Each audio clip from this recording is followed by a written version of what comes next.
Minute, अब सुनिए, अब आवाज में तेज करूंगा, अब मैं आवाज तेज करूंगा, अब मैं आवाज तेज करूंगा। बोलिए। 100 मीटर की दूरी पर संसद, हमारे देश की आन मान शान, हमारी पहलवान, हमारी बेटियां, हमारी बहनें वहां पर धरना दे रही हो, कोई किसी के कान में जू ना रहेंगे।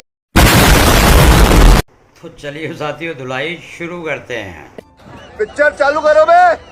चुनाव तनाव दे रहा है। अब तो पहलवानी के अखाड़े से राजनीति के अखाड़े में दो धुरंधरों को कांग्रेस ने उतार दिया है।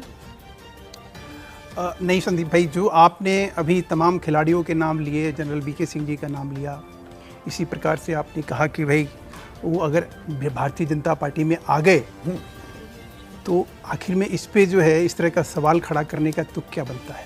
बदतमीज आदमी, फिर से पूछो क्या पूछा है।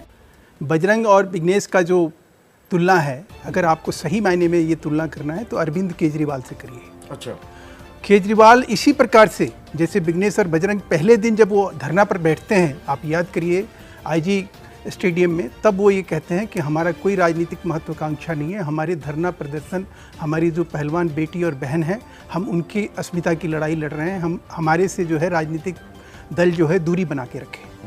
आज वही विघ्नेश और बजरंग दोनों लोग उसी तरह से कर रहे हैं जैसे केजरीवाल ने कांग्रेस केजरीवाल का यौन शोषण हुआ था। नहीं, बीजेपी के सांसद एक कद्दावर बोलने दीजिए, स्थान पर पद संदीप भाई, आप ब्रजभूषण शरण सिंह, पर्दाफाश होता है सच्चाई का, पर्दाफाश क्या हो रहा है? पर्दाफाश आपका हो रहा है कि कौन सी सच्चाई? उसको रोकने की कोशिश नहीं। नहीं नहीं, बिल्कुल नहीं रोक रहा हूं। मैं कह रहा हूं देश की अस्मिता की बात है, ये जनअपेक्षा की बात है, नहीं ये अवधारणा की बात है, ये राजनीतिक सूचिता की बात है, ये राजनीतिक सूचिता भाई स्वाभाविक है। जो राजनीतिक चरित्र का जिस प्रकार का निर्माण हो रहा है, आप अरविंद केजरीवाल को याद करिए कि कांग्रेस के शीला दीक्षित को जिंदगी भर जेल में सड़ाने का संकल्प लेकर कसम खाके, और जो व्यक्ति अपनी बच्चों की कसम खाके ये कहता हो कि कांग्रेस से हम कभी हाथ नहीं मिलाएंगे, जो ये कहता है कि भाई मनमोहन सिंह से भ्रष्ट सरकार इस दुनिया में कहीं नहीं होगी। राजनीति करने नहीं आए थे सर, मैं कह रहा हूं विजेंद्र सिंह नहीं आए, वो ये कह के नहीं आए थे, नहीं, बबीता फोगाट नहीं, मैं फिर वही कह रहा हूं, वो राजनीति करने नहीं आए थे। तो करना पड़ेगा ना, आप बुद्धिजीवी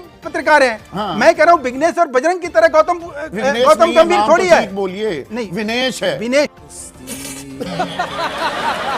चलिए, मैं कह रहा हूं विघ्नेश का भी अच्छा, देखिए फिर विघ्नेश, मैं कह रहा हूं भगवान गणेश जी का नाम है। गलत बोलने पर यहाँ पर अदालत में केस हो जाते हैं, आप लोग करवा देते हैं बीजेपी वाले। चलिए, मैं उसके लिए माफी मांगता हूँ। और बताइए, देश की आप अगर इसी पे मुझे खींचना चाहते हैं, इसी पे सवाल खड़ा करना चाहते हैं, अरे आप करते आए, आपसे सीख रहा हूँ। ठीक है, आप मुझे बता दीजिए कि विनेश और बजरंग पूनिया ने जब पहला धरना दिया आईजीआई स्टेडियम में तो उन्होंने क्या कहा था? वो चलाना चाहिए आपको, वो बताना चाहिए आज कि ये वही चेहरे हैं, ये वही चरित्र हैं जो इस देश में जन अवधारणा, जन अपेक्षा जो होती है, जो जन विश्वास नहीं, जिन्होंने कहा कि हम तो इस कारण से ये धरना प्रदर्शन और इस मोर्चा को हमने संभाला हुआ। अच्छा, आज आपने अंतर किया ना, अरे आपने अंतर किया ना। अरे अज्ञानी हूँ, नादान हूँ, थोड़ा सा राजनीति एक सामाजिक बदलाव का जरिया भी होता है। मैं आपको सूरज मानता हूं, अपने को दिया मानता हूं, आप में रोशनी ज्यादा है, आप ज्यादा किसी चीज के लिए जोर जोर से आप अपनी बातों को रखने में नहीं, सवालों की पुख्ताई जो है इस बात में नहीं है। मध्यम और धीमे सुर में पूछो, राजनीति क्या सामाजिक बदलाव का भी एक जरिया होता है?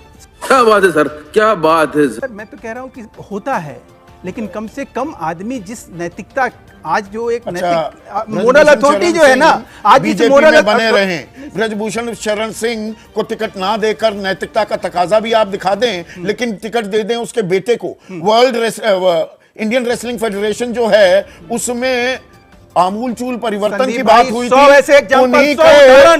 वैसे उदाहरण आपको कांग्रेस में मैं दिखा सकता हूं, एक चमचे बेटा बेटियों के साथ को अध्यक्ष बना दिया जाए, उन्हीं के गुर्गे को, सज्जन कुमार के भाई रमेश कुमार को मिला या नहीं मिला? बाउटरी होने लगी, फिर पुराना इतिहास बताने लगे। वर्तमान में आइए ना, वर्तमान में आइए ना, वर्तमान की बात करते हैं ना। वर्तमान में ही जी रहा हूँ, मैं वर्तमान की ही बात कर रहा हूँ कि हम इस देश में हमारे आने वाली पीढ़ियों को कुछ वो संदेश तो दीजिए मेरे भाई। आप जब कहते हैं ना कि जमीन भी बेच देंगे, आसमां बेच देंगे, अच्छा, अगर कलम के सिपाही अगर सो गए तो वतन के रहनुमा वतन बेच देंगे, तो मेरे भाई कम से कम इतना तो आप इतना तो गुंजाइश रखिए अपने कार्यक्रम में कि अगर ऐसे लोग अगर आते हैं तो उनके इरादे, उनके वादे, गलत इरादे, सोच, मैं कह रहा हूं बिल्कुल नहीं है। तो खिलाड़ी आए, लेकिन इसके साथ ना आए, ऐसी फरमान और ऐसे ऐलान के साथ ना आए कि हम राजनीतिक वास्ता नहीं रखते हैं। ये क्या बात करता है यार? बोलने दे, तकलीफ हुआ है बेचारे को, बोल। राजनीति में आपका अरे जो बाकायदा आ जनविश्वास गए, है, पार्टी ये ज्वाइन कर जनअपेक्षा ली। है, उसको कमजोर करने वाली ये स्थिति है। आज बड़े आक्रामक मुद्रा में संदीप ये भाई, चुनाव मैं- का तनाव है, नहीं, वही तनाव- पहला सवाल, वो तनाव आ गया नहीं क्या? साहब मैं नहीं, मैं ये आपसे धोबी हाथ बछाड़, जोड़ के कह रहा हूं। ये दांव तो ना अरे, चल गया। अरे नहीं संदीप भाई, आप बड़े हैं, आप बहुत दिनों नहीं, से पत्रकारिता मैं में ना हैं। काऊ से हम- दोस्ती, ना काऊ से बस बैर। तो मैं कह रहा हूं कि अभी अगर देखो, नहीं है अभी देखना तो सवालों की धार। बस पहले आप देखते हैं ना। आप धार से इतने परेशान क्यों हो सर गए? आज देखेंगे तेल और तेल का धार भी देखेंगे तेल कि और आप तेल की कैसे- धार भी देखेंगे। बिल्कुल मतलब मनोहर लाल खट्टर कह रहे हैं पहलवानों का आंदोलन राजनीति से प्रेरित था। अगर कोई इंसाफ की लड़ाई लड़ रहा है और तब बीजेपी के शीर्ष नेतृत्व के कान में जू नहीं रेंगती है। भाई साहब, अब एक मिनट, अब सुनिए, अब आवाज में तेज करूंगा, अब मैं आवाज तेज करूंगा, अब मैं आवाज तेज करूंगा। बोलिए। 100 मीटर की दूरी पर संसद, जी। हमारे देश की आन मान शान, जी। हमारी पहलवान, हमारी बेटियां, हमारी बहनें जी। वहां पर जी। धरना दे रही हो, कोई किसी के कान में जू ना रहेंगे। हाँ। तुम चुल्लू भर पानी में जाके डूब के मर जाओ।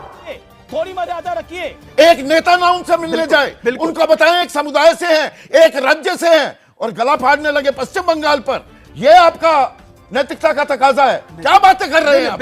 ये हुई ना बात। बिल्कुल, मैं सही बात कह रहा हूं। अगर नैतिकता यहां पे जाके रुकती है तो सबसे- मतलब आप अपनी, सबसे मेरी पहले- नैतिकता, नहीं, तेरी इनकी नैतिकता, राजनीति की तेरा नहीं, यौन नहीं, शोषण, मेरा नहीं, यौन नहीं, नहीं, शोषण, नहीं, नहीं, ये राजनीति करेंगे आप? नहीं, यौन शोषण में जो चार्जशीट फाइल हुआ, FIR फाइल हुआ, कब हुआ? दिल्ली पुलिस सुप्रीम ने- कोर्ट का डंडा चला, नहीं, तब हुआ? नहीं, धमकाया गया लड़कियों नहीं, को फोन पर, वो नहीं, सारे आप evidences गलत हैं। नहीं, आप गलत पर उनकी पुलिस प्रोटेक्शन हटाई गई। ये नहीं चलेगा। अच्छा, ये दर्शकों को नहीं चलेगा। नहीं, ABP की जो तरफ से आप कैसे कर थोड़ी रहे है। हैं वो नहीं चलेगा। नहीं, मैं आपको जो पर्दादारी हो रही है वो नहीं चलेगी। दावे के साथ कि आपके 48 घंटे में, कंप्लेन के 48 घंटे में सुप्रीम कोर्ट ने, हमने जब कंप्लेन इनका आया 48 घंटे में FIR हुआ था।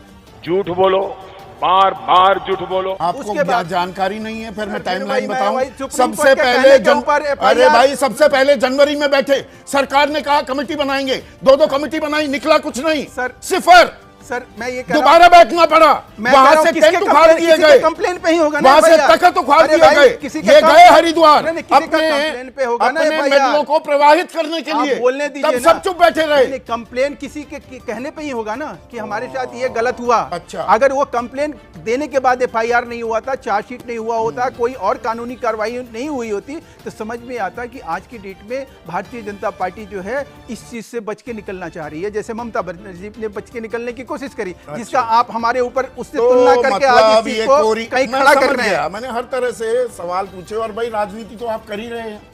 जनता को आप मूर्ख समझना बंद कर दीजिए। इस प्रकार की बचकाना बातें किसी के गले नहीं उतरती, लोग मजाक उड़ा। खत्म। Bye bye, Tata.